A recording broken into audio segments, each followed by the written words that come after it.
Courts across America are seeing more and more veterans with no criminal record before going into the military showing up in the court system. Many of them struggling with post-traumatic stress disorder, traumatic brain injury, and substance use disorders.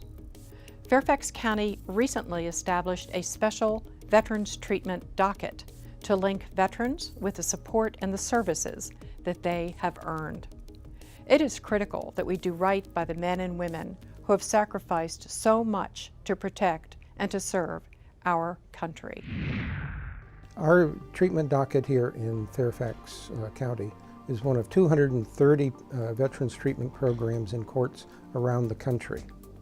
And what we are attempting to do here is provide necessary treatment to a veteran who has gotten involved with the criminal justice system, when in fact the reasons for the behavior are connected to things that happened in military service and can be treated.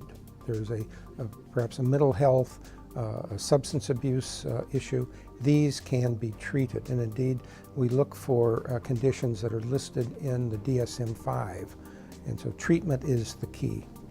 So the way it works is a contract is developed between the prosecutor and the defense lawyer and the court, that where the defendant, while he doesn't sacrifice his due process rights, ends up entering a plea and getting the benefit of treatment, as well as knowing what the resolution of the case will be up front. Well, mentors are unique to veterans treatment courts around the country. And a mentor is a veteran, a man or a woman, who wants to continue to serve the community. And by volunteering to be a mentor, they become a peer-to-peer support system for the veteran who's going through our program.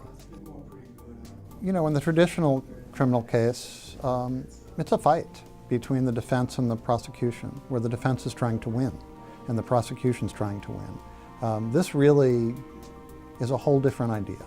It's the idea that everyone's coming together to reach the consensus decision that it's in everybody's interest, the Commonwealth of Virginia, the veteran himself, to get treatment for something that's a serious disorder. The treatment creates, again, a whole person. That at one time before going into the military, there was a person who essentially was whole. But something happened in war and combat, in some situation, that brought about a mental health change in that individual. And so after that's addressed and treatment is received, the person can return to wholeness, return to family, and return to the community.